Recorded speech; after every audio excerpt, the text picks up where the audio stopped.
Mon nom est Elias, et pendant plus de 20 ans, j'ai été pasteur évangélique dans une petite ville du Michoacán. On me connaissait comme un homme de foi, à la voix grave, la Bible toujours sous le bras et un sermon toujours prêt à jaillir. J'en étais fier. Mon église était petite, mais toujours pleine, et je pensais que c'était la preuve que Dieu m'utilisait comme son instrument. Mais, avec le recul, je comprends que cela me concernait plus que lui. J'ai toujours eu du mal à accepter certaines choses du catholicisme, mais avec le temps, ce malaise est devenu quelque chose de plus grand. Je me moquais, je ricanais même, et rien ne m'irritait plus que de voir quelqu'un avec un chapelet à la main. Je considérais cela comme de l'idolâtrie, de l'hérésie, une tromperie. Mais il y eut un jour qui a changé tout ce que je croyais savoir sur la foi, sur l'humilité et sur la mère de notre Seigneur. C'est l'histoire de la façon dont un pasteur orgueilleux a dû être brisé pour finalement trouver la vérité complète. Permettez-moi de vous raconter qui j'étais avant que Dieu ne décide de m'enseigner une leçon d'humilité que je n'oublierai jamais. J'ai grandi dans une famille évangélique à la périphérie de Morelia. Mon père était diacre dans notre église et, depuis mon enfance, on m'a appris que la Bible était notre seule autorité, que seul Jésus sauvait et que tout intermédiaire entre Dieu et l'homme était un écart par rapport à l'évangile pur. Mon fils, me disait mon père, prends garde aux traditions des hommes. La parole de Dieu suffit et dépasse. À 16 ans, j'ai ressenti l'appel au ministère. Ce n'était pas quelque chose que j'avais recherché, c'est simplement arrivé comme une certitude inébranlable. Dieu m'avait choisi pour prêcher sa parole. J'ai étudié au séminaire biblique pendant 4 ans. J'en suis sorti diplômé avec mention et j'ai fondé ma première église à 24 ans. Elle s'appelait l'église évangélique Lumière du Monde et a commencé avec à peine 15 membres dans le salon de ma maison. Les premières années ont été difficiles, mais peu à peu la congrégation a grandi. Ma prédication était passionnée, directe, sans compromis. Les gens disaient que j'avais le don de donner vie à la Bible, que mes sermons touchaient le cœur. Quand j'ai eu 30 ans, nous avions notre propre bâtiment et plus de 200 membres fidèles. Je me sentais comme un véritable serviteur de Dieu, comme un guerrier dans la bataille spirituelle. Mais il y avait une chose qui me dérangeait profondément, la présence catholique dans notre ville. Morelia est une ville traditionnellement catholique. Des églises coloniales à chaque coin de rue, des processions pendant les fêtes religieuses et, partout, des gens avec des chapelets, des images pieuses et une dévotion particulière envers la Vierge Marie que je considérais comme complètement anti-biblique.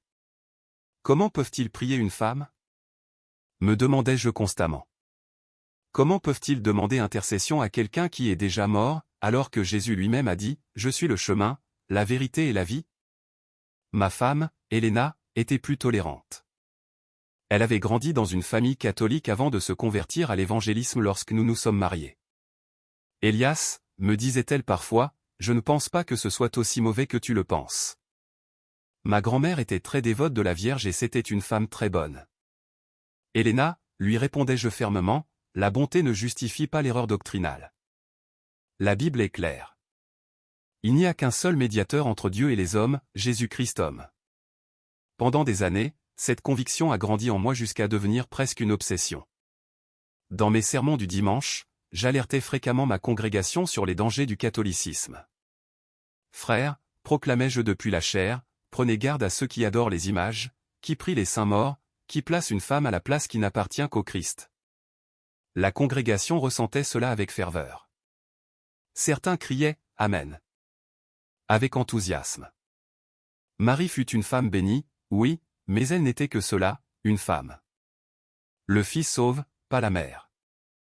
Ma renommée de prédicateur anticatholique s'est répandue dans toute la région. D'autres églises évangéliques m'invitaient à donner des conférences sur les erreurs du catholicisme. J'ai écrit plusieurs brochures expliquant pourquoi le chapelet était du paganisme déguisé et pourquoi la dévotion mariale était pure idolâtrie. Je me sentais comme un défenseur de la vérité biblique en territoire ennemi. Mais Dieu, dans sa sagesse infinie et sa patience, avait d'autres plans pour moi, des plans qui commenceraient par une humiliation publique que je m'étais moi-même cherché et qui se termineraient par une leçon d'humilité que je n'oublierai jamais. Le jour où ma vie a commencé à changer fut un samedi de mars 2022. J'avais organisé un culte en plein air sur la place principale de notre ville, ce que nous faisions mensuellement pour évangéliser et gagner de nouveaux convertis. Nous sommes arrivés tôt ce matin-là pour installer le système de son et préparer tout. Le ciel était dégagé, le soleil brillait fort et je me sentais particulièrement inspiré. J'avais préparé un sermon sur la suffisance du Christ que j'étais impatient de partager. Vers 11 heures du matin, une bonne foule s'était déjà rassemblée, membres de notre Église, curieux passant par la place et même quelques catholiques qui s'étaient approchés pour écouter. J'ai pris le micro et j'ai commencé avec autorité. Frères, l'ennemi se déguise en lumière. Prenez garde aux tromperies religieuses. Prenez garde à l'idolâtrie déguisée en foi. La foule vibrait, hochant la tête à chaque mot que je disais. Certains criaient « Amen » avec ferveur. D'autres secouaient vigoureusement la tête, approuvant mon message. C'était comme si j'étais sur un champ de bataille spirituel et que je me sentais aux commandes. Mais alors, je l'ai vu. Sur un banc de pierre, à l'ombre d'un grand arbre, était assise une dame âgée. Elle devait avoir environ 70 ans. Cheveux gris rassemblés en un chignon simple, vêtue de vêtements modestes mais propres. Et elle avait un chapelet à la main. Elle était là, les yeux fermés, les lèvres bougeant doucement, complètement indifférente à ma prédication. C'était comme si elle existait dans son propre monde de prière, sans se soucier de ce qui se passait autour d'elle. Cela m'a profondément irrité. Me voici, proclamant la vérité de l'Évangile, alertant sur les dangers de l'idolâtrie. Et cette femme avait l'audace de s'asseoir juste devant moi, en priant le chapelet. Sans réfléchir à 2 fois, j'ai interrompu mon sermon. Et regardez ça! Ai-je crié, la désignant directement. Même ici, l'ennemi essaie de s'infiltrer, une dame avec des perles à la main, priant une femme. Certains dans la foule ont ri, d'autres l'ont fixé, suivant mon doigt accusateur. Frère, c'est de la cécité spirituelle. Marie ne sauve personne. La dame a ouvert les yeux et m'a regardé directement, mais il n'y avait pas de colère dans son regard, pas d'offense ni de honte. C'était quelque chose que je n'ai pas compris à ce moment-là, mais que je reconnais parfaitement maintenant. C'était de la compassion. De la compassion pour moi. Elle n'a rien dit, a simplement fait le signe de croix avec calme et a refermé les yeux pour continuer à prier. Cette réaction m'a déconcerté plus que si elle m'avait crié dessus ou s'était levée pour se défendre. Seul Jésus sauve, ai-je continué, mais ma voix n'était plus aussi ferme. Marie n'était qu'un instrument, et celui qui adore l'instrument oublie le Créateur. J'ai terminé le culte la voix fatiguée et la poitrine remplie d'un sentiment étrange que je ne pouvais identifier. La foule s'est dispersée progressivement, mais l'image de cette femme est restée avec moi. Je suis rentré à la maison et je n'ai pas pu me reposer. Ma femme Elena a remarqué mon inquiétude.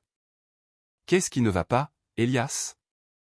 Tu as l'air préoccupé ? » « Rien, ai-je répondu sèchement, juste de la fatigue.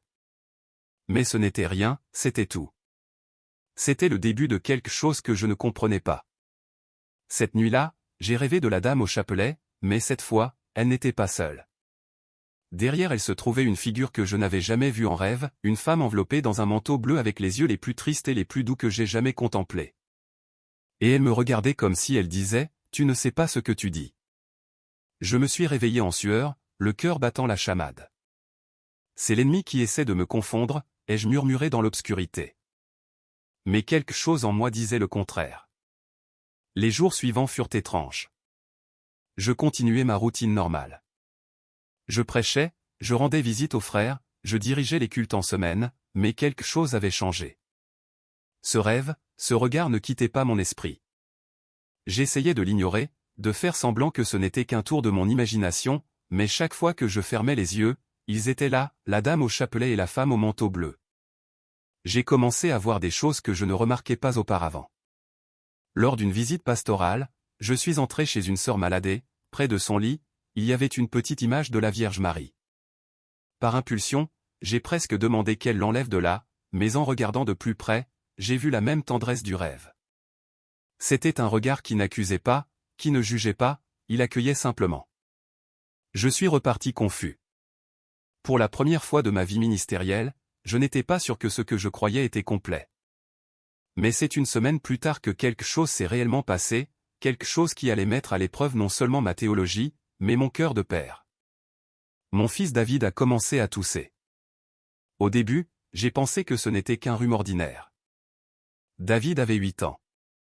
C'était un enfant fort et en bonne santé, plein de vie et d'énergie. Une toux n'était pas grand-chose. Donne-lui du sirop et qu'il se repose, ai-je dit à Elena. Dans quelques jours, il courra à nouveau. Mais la toux s'est aggravée. Le premier jour, il toussait de temps en temps. Le deuxième jour, la toux était plus fréquente et plus forte. Le troisième jour, il toussait tellement qu'il pouvait à peine dormir. Et alors, à l'aube du quatrième jour, quelque chose s'est produit qui m'a glacé le sang. David a toussé si fort qu'il a vomi du sang. Helena. Ai-je crié depuis sa chambre.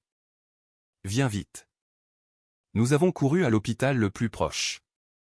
En chemin, David était pâle, faible et, chaque fois qu'il toussait, de petites gouttes de sang sortaient. Mon Dieu, murmurait Helena, qu'arrive-t-il à notre enfant? Il ira bien, lui ai-je dit, bien que ma propre voix tremblât, Dieu nous aidera. À l'hôpital, les médecins l'ont examiné immédiatement.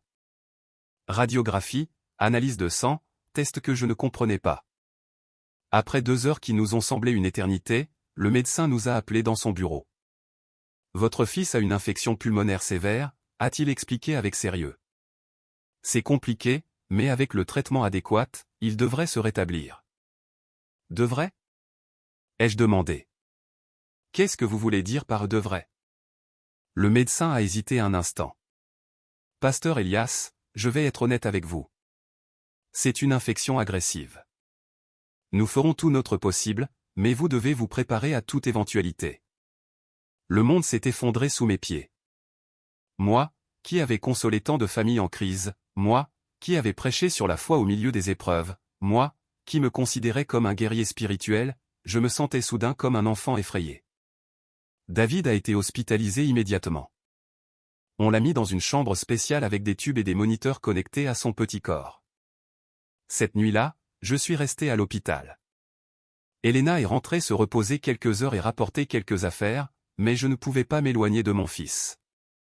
Je me suis agenouillé près de son lit et j'ai commencé à prier comme jamais je n'avais prié de ma vie. Seigneur Jésus, clamai-je, tu connais mon cœur. Tu sais que je t'ai servi fidèlement toutes ces années. S'il te plaît, guéris mon fils. Je t'en supplie en ton nom puissant. J'ai prié pendant des heures, j'ai cité des versets de la Bible, j'ai déclaré des promesses de guérison, j'ai exercé mon autorité de pasteur et serviteur de Dieu. Mais il y avait un silence que je n'avais jamais expérimenté auparavant dans ma vie de prière, comme si mes paroles se heurtaient à un plafond invisible et retombaient au sol. Pour la première fois de mon ministère, ce silence me faisait mal. La deuxième nuit fut pire. David a développé une forte fièvre et a commencé à délirer. Les médecins ont apporté plus de médicaments, plus d'équipements, plus de spécialistes. Il s'aggrave, ai-je entendu murmurer une infirmière. Je suis resté seul avec David quelques minutes pendant que le personnel médical se réunissait dehors pour discuter de son cas. Mon fils dormait, mais sa respiration était laborieuse, entrecoupée. C'est alors que j'ai vu quelque chose par terre, tomber près du lit d'hôpital. Un chapelet. Je ne sais pas d'où il venait. Peut-être d'une visite précédente, peut-être qu'une infirmière l'avait perdu, mais il était là, avec ses perles de bois usées et sa petite croix en métal. Ma première réaction fut de l'ignorer. Superstition. Cela n'aidera pas David. Mais quelque chose m'a fait le prendre, juste pour le garder et le rendre à son propriétaire, me suis-je dit. Quand je l'ai tenu dans mes mains, j'ai ressenti quelque chose que je ne pouvais expliquer. C'était comme si cet objet simple portait une paix que je n'avais jamais connue. Qu'est-ce que je pense? Ai-je murmuré, et je l'ai rapidement rangé dans la poche de ma veste. Ce matin-là, j'ai rêvé à nouveau. Maintenant, David était dans les bras de cette femme au manteau bleu que j'avais vu dans mon rêve précédent. Elle me regardait les yeux pleins de larmes, mais elle souriait.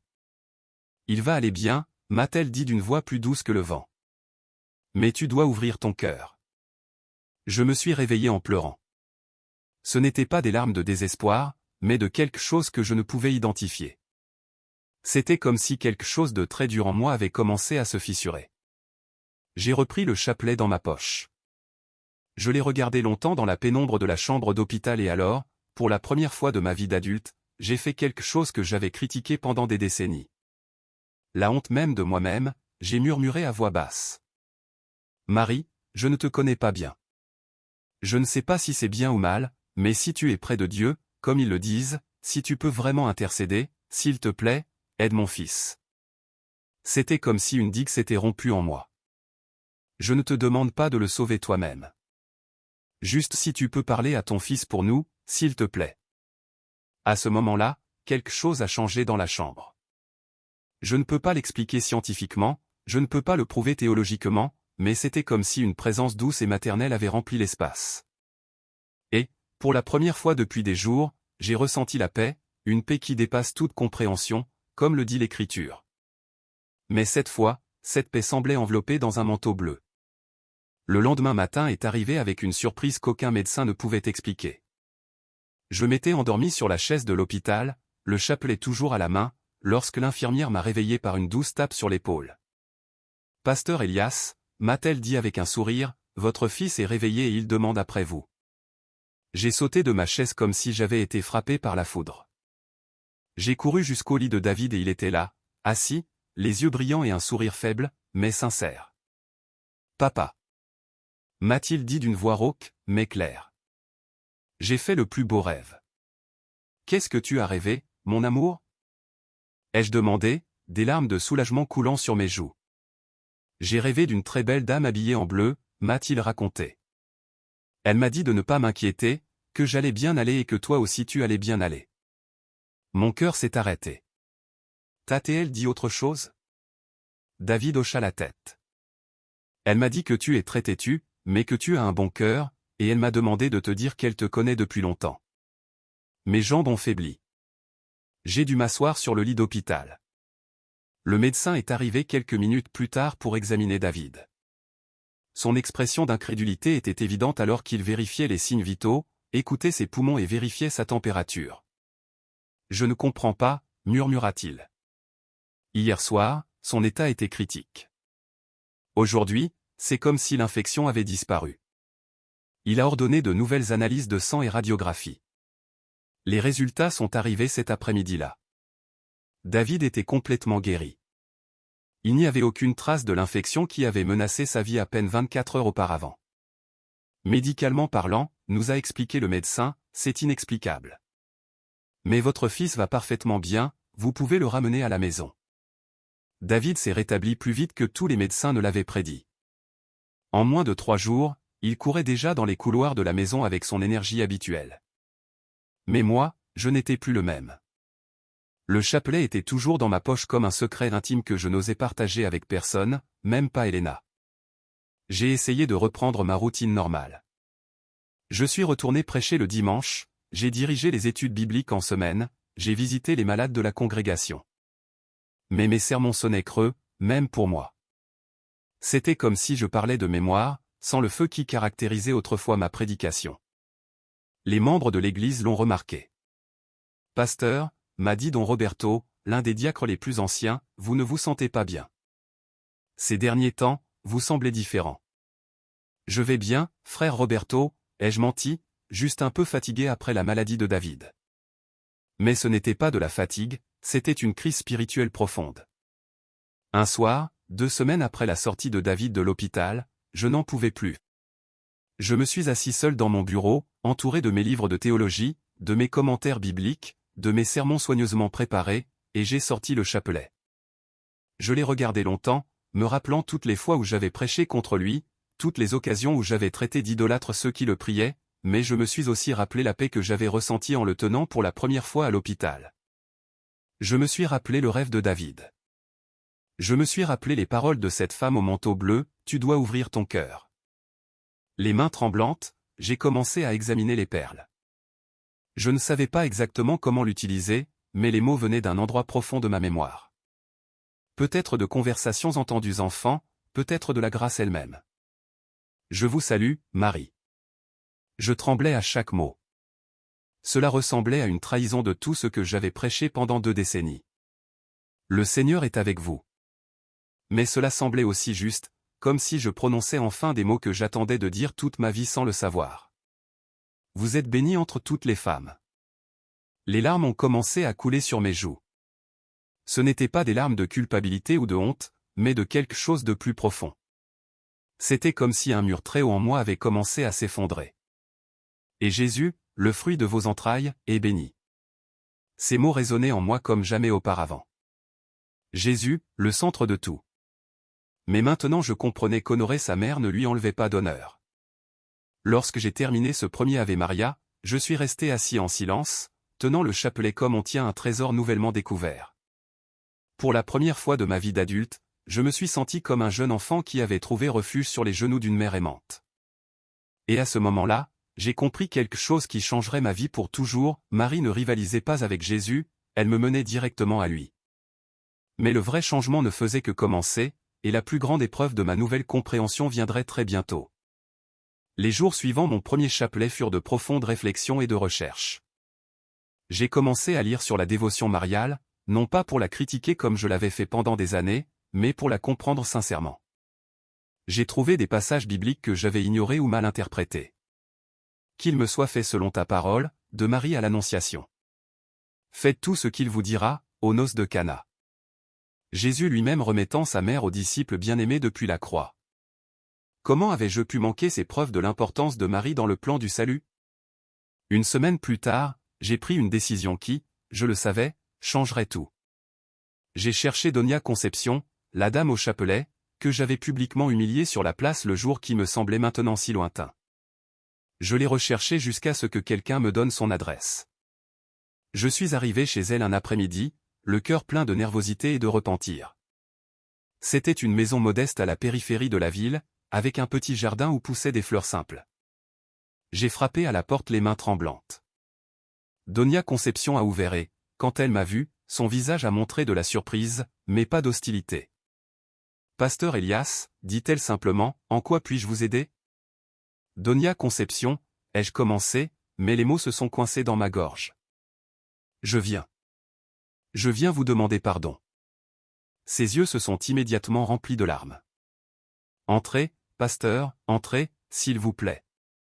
Son petit salon était décoré d'images religieuses, en particulier de Notre-Dame de Guadalupe. Sur une petite table, elle avait un autel domestique avec des bougies allumées et des fleurs fraîches. Donia Conception, ai-je continué quand nous nous sommes assis, ce que j'ai fait ce jour-là sur la place était impardonnable. Je vous ai humilié publiquement, je me suis moqué de votre foi. Je vous ai désigné comme si vous étiez une ennemie de Dieu. Elle a secoué doucement la tête. Pasteur, je vous avais déjà pardonné ce jour-là. Comment? Ai-je demandé, sincèrement surpris. Parce que la petite Vierge m'a appris à voir votre cœur, pas vos paroles. J'ai vu un homme qui avait peur, qui ne comprenait pas, mais qui aimait sincèrement Dieu. Ces mots m'ont brisé le cœur. J'ai commencé à pleurer comme je n'avais pas pleuré depuis des années. Donia Conception, ai-je sangloté, mon fils est tombé gravement malade après ce jour-là et, dans mon désespoir, pour la première fois de ma vie, j'ai demandé aide à la Vierge Marie. Je lui ai raconté toute l'histoire, mon arrogance, l'humiliation de Donia Conception, la maladie de David, mon désespoir, ma rencontre avec la Vierge Marie par le chapelet, ma nouvelle incompréhension de la foi. Et maintenant, je ne sais plus quoi faire. Tout ce que j'ai prêché pendant 20 ans était faux. Donia Conception m'a pris les mains avec une tendresse maternelle. Pasteur Elias, vous n'aviez pas tort d'aimer Jésus. Vous étiez seulement incomplet dans votre compréhension. La Vierge Marie n'est pas une rivale de son Fils. Elle est le chemin le plus sûr vers lui. Mais ma congrégation, mon ministère, que vais-je faire? Ce que Dieu vous inspirera de faire, a-t-elle répondu avec une sagesse simple. Mais rappelez-vous, la vérité ne craint pas la lumière. Cette conversation a marqué le début d'une transformation qui prendrait des mois à s'achever. J'ai commencé à étudier l'histoire de l'Église primitive, les pères de l'Église, la tradition catholique que j'avais rejetée sans réellement la connaître. J'ai découvert des richesses théologiques et spirituelles que je n'avais jamais imaginées. J'ai commencé à prier le chapelet quotidiennement, timidement au début, mais progressivement avec plus de confiance. Chaque mystère me révélait des aspects de la vie du Christ que je connaissais intellectuellement, mais que je n'avais jamais médité avec mon cœur. Ma prédication a commencé à changer. Je ne pouvais plus attaquer ce que je comprenais maintenant comme vrai et beau. Mes sermons se concentraient davantage sur l'amour, l'humilité, l'unité entre les chrétiens. Certains membres de la congrégation ont remarqué le changement et l'ont approuvé. D'autres ont commencé à s'inquiéter. Pasteur, m'a dit don Roberto après un culte, ces derniers temps vos sermons sonnent différemment, moins combatifs. Perdez-vous votre zèle pour la vérité? Non, frère Roberto, ai-je répondu honnêtement, je trouve plus de vérité qu'il n'en existait à mon avis. Le moment décisif est arrivé 6 mois après la maladie de David. Un dimanche matin, après beaucoup de prières et de réflexions, j'ai pris une décision qui, je le savais, changerait ma vie pour toujours. Je suis monté à la chaire comme d'habitude, mais cette fois, je portais le chapelet dans ma poche et une nouvelle compréhension dans mon cœur. Frère, ai-je dit, aujourd'hui je veux partager avec vous quelque chose que Dieu a fait dans ma vie. Je leur ai raconté toute l'histoire, mon arrogance, l'humiliation de Donia Conception, la maladie de David, mon désespoir, ma rencontre avec la Vierge Marie par le chapelet, ma nouvelle compréhension de la foi. Le silence dans l'église était total. Certains visages montraient de la confusion, d'autres de l'inquiétude, quelques-uns de la compréhension. Je ne vous demande pas de changer vos croyances du jour au lendemain. Je vous demande seulement de considérer que peut-être Dieu est plus grand que nous ne le pensions. Peut-être que la vérité est plus large que nous ne l'avions compris. J'ai terminé le culte par une prière plus humble et moins autoritaire que d'habitude. Après le service, la réaction fut mitigée.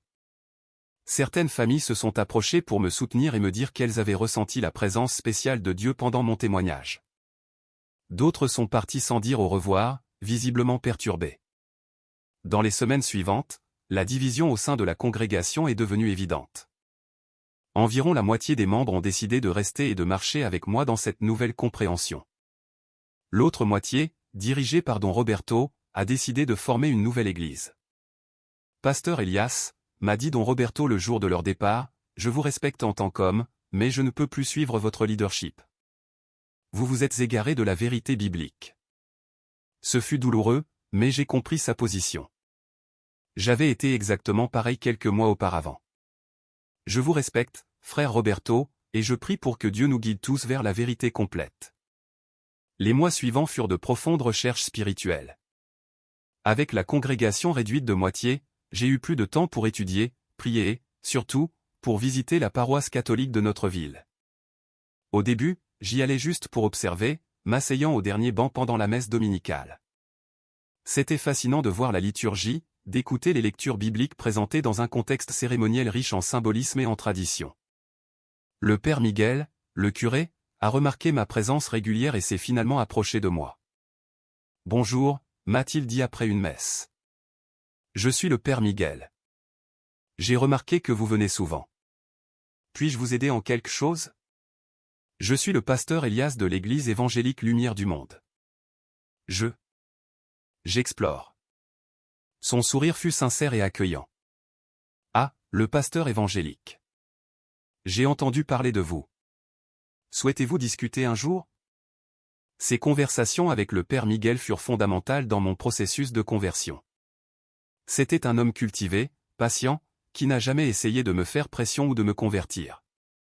Il répondait simplement à mes questions avec sagesse et charité. « Père, lui ai-je demandé lors d'une de nos discussions, comment puis-je être sûr que ce chemin est le bon ? J'ai consacré 20 ans de ma vie à prêcher quelque chose de différent. Pasteur Elias, m'a-t-il répondu, la vérité ne craint pas l'examen. Si ce que vous découvrez est vrai, cela résistera à toute épreuve. Et si ce n'est pas le cas, il vaut mieux le découvrir maintenant que de continuer dans l'erreur. » 1 an après la maladie de David, j'ai pris la décision la plus difficile de ma vie, renoncer à mon rôle de pasteur évangélique et chercher à entrer dans l'église catholique.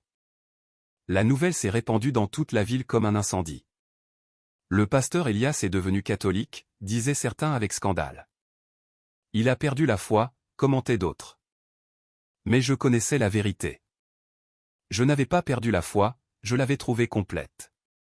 Le processus de conversion formelle a pris plusieurs mois. J'ai étudié le catéchisme catholique, participé à des cours de préparation et, progressivement, j'ai compris la richesse doctrinale et spirituelle de l'Église que j'avais combattue si longtemps. David, maintenant âgé de 9 ans, m'accompagnait à la messe tous les dimanches. Un jour, il m'a dit quelque chose que je n'oublierai jamais, « Papa, te souviens-tu de la belle dame de mon rêve ? Hier, je l'ai vue sur une image à l'église et elle m'a souri. Elena a également fait le voyage avec moi.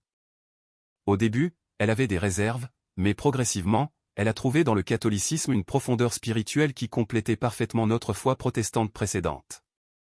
Elias, m'a-t-elle dit un soir, j'ai l'impression d'être enfin rentré à la maison. La nuit de ma confirmation lors de la veillée pascale fut le moment le plus émouvant de ma vie. Lorsque l'évêque m'a demandé si je renonçais à l'erreur et embrassais la vérité catholique, j'ai répondu de tout mon cœur, oui, je renonce et j'embrasse.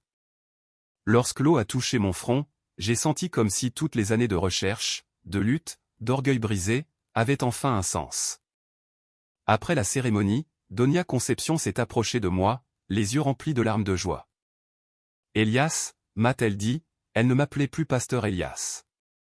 La petite Vierge m'a dit dans mes prières que cela allait arriver. Elle n'abandonne jamais ses enfants. Aujourd'hui, 5 ans après ce jour fatidique sur la place, ma vie est complètement différente. Je ne suis plus pasteur d'aucune église et, honnêtement, cela ne me manque pas. Je travaille dans un bureau gouvernemental local pendant la journée et, l'après-midi, j'aide à la paroisse avec des cours de catéchisme et des ministères de service. Mon rôle n'est plus de diriger depuis une chaire, mais de servir humblement. Et j'ai découvert qu'on peut toucher plus de cœur par l'exemple silencieux que par les sermons les plus éloquents. Je prie le chapelet tous les soirs avec Elena et David. C'est notre moment familial le plus sacré, où nous méditons ensemble les mystères de la vie du Christ à travers les yeux de sa mère. David, maintenant âgé de 13 ans, veut être prêtre. Papa, m'a-t-il dit récemment, je veux aider les autres à trouver la petite Vierge comme toi tu l'as trouvée. Parfois, je rencontre d'anciens membres de ma congrégation évangélique dans la rue. Certains me saluent cordialement, d'autres m'évitent, quelques-uns se sont approchés en privé pour me poser des questions sur ma conversion. Pasteur, m'a dit Donia Carmen, croyez-vous vraiment que vous vous êtes trompé toutes ces années? Donia Carmen, lui ai-je répondu, je ne me suis pas trompé en aimant Jésus. Je ne voyais qu'une moitié du tableau. Maintenant, je vois l'image complète. Chaque année, à l'anniversaire de la maladie de David, nous allons en famille dans un sanctuaire marial proche pour rendre grâce, non seulement pour la guérison physique de mon fils, mais pour la guérison spirituelle de toute notre famille. Lors de ces pèlerinages, je rencontre toujours Donia Conception. Elle est maintenant comme une mère spirituelle pour moi. Elle m'a appris à prier le chapelet correctement, m'a fait découvrir différentes dévotions mariales et, surtout, m'a montré par son exemple ce que signifie être véritablement catholique. Elias, m'a-t-elle dit lors de notre dernière conversation, sais-tu à quel moment exact la petite Vierge t'a touché le cœur? Quand, Donia Conception? Ce ne fut pas quand ton fils est tombé malade. Ce ne fut pas quand tu as prié le chapelet pour la première fois. Ce fut ce jour-là sur la place, quand tu as vu ma compassion pour toi malgré ta cruauté envers moi. Ce fut le moment où elle t'a montré son propre cœur. Ces mots m'ont profondément ému car j'ai reconnu leur vérité. La Vierge Marie m'avait touché le cœur à travers le cœur d'une de ses fidèles filles. Aujourd'hui, on ne m'appelle plus pasteur Elias et, pour être honnête, cela ne m'a jamais dérangé car j'ai appris que le plus beau titre que je puisse avoir est le plus simple de tous, fils de Marie. Ma mission est maintenant différente. Chaque matin, je me lève avant l'aube et, dans le silence de ma chambre, je prie le chapelet, non par obligation, mais par amour, car j'ai découvert qu'en conversant avec la mère, le chemin vers le Fils devient plus clair et plus doux. Dans mon travail, mes collègues savent que je suis catholique, mais je ne prêche ni n'évangélise jamais de manière agressive. J'essaie simplement de vivre ma foi avec joie et authenticité. Et je suis surpris de voir combien de personnes s'approchent pour poser davantage de questions sur la paix qu'ils voient sur mon visage. Elias, m'a dit mon patron récemment, tu as beaucoup changé ces dernières années. Il y a quelque chose de différent en toi, plus serein. C'est la grâce de Dieu, lui ai-je répondu simplement. Le week-end, j'aide à la paroisse avec les cours de confirmation pour adolescents. C'est beau de voir ces jeunes découvrir la richesse de leur foi catholique, surtout lorsque je leur enseigne l'importance de Marie dans notre chemin spirituel. Maître Elias, m'a demandé un adolescent il y a peu, est-il vrai que vous étiez pasteur protestant avant? Oui, c'est vrai. Et maintenant, qu'êtes-vous? J'ai souri avant de répondre. Maintenant, je suis ce que j'aurais toujours dû être, un fils reconnaissant de l'Église que le Christ a fondée. Parfois, lorsque je passe devant la place où j'ai humilié Donia Conception il y a des années, je m'arrête sur le même banc où elle priait. Et là, en silence, je remercie la Vierge Marie pour son infinie patience avec moi, car elle savait quelque chose que j'ai mis des décennies à comprendre, elle n'était pas venue pour concurrencer son fils, mais pour nous y mener directement.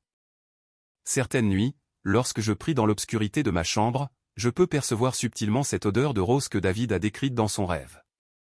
Et dans ces moments-là, Je murmure une petite prière qui est devenue ma préférée, ma mère, merci de m'avoir attendu. Merci de ne pas avoir renoncé à moi quand j'ai renoncé à toi. Merci de m'avoir montré que ton amour n'enlève rien à l'amour de Jésus, mais le rend plus profond, plus tendre, plus humain. Mon nom est Elias Mendoza. J'étais un pasteur évangélique orgueilleux qui se moquait de la Vierge Marie. Maintenant, je suis un catholique humble qui comprend qu'elle est la mère dont nous avons tous besoin, surtout ceux qui la rejetons le plus. Et tout a changé le jour où j'ai dû m'agenouiller, brisé et désespéré, pour découvrir que la mère m'attendait depuis le début, m'attendant pour me ramener à la maison, au cœur de son fils. Si vous luttez contre l'orgueil, contre la certitude absolue, contre l'incapacité de voir au-delà de vos propres convictions, je veux que vous sachiez ceci, l'humilité n'est pas une défaite, c'est une victoire. La victoire d'un cœur qui s'ouvre enfin à la totalité de l'amour de Dieu, un amour si grand qu'il a eu besoin d'une mère pour nous le montrer pleinement.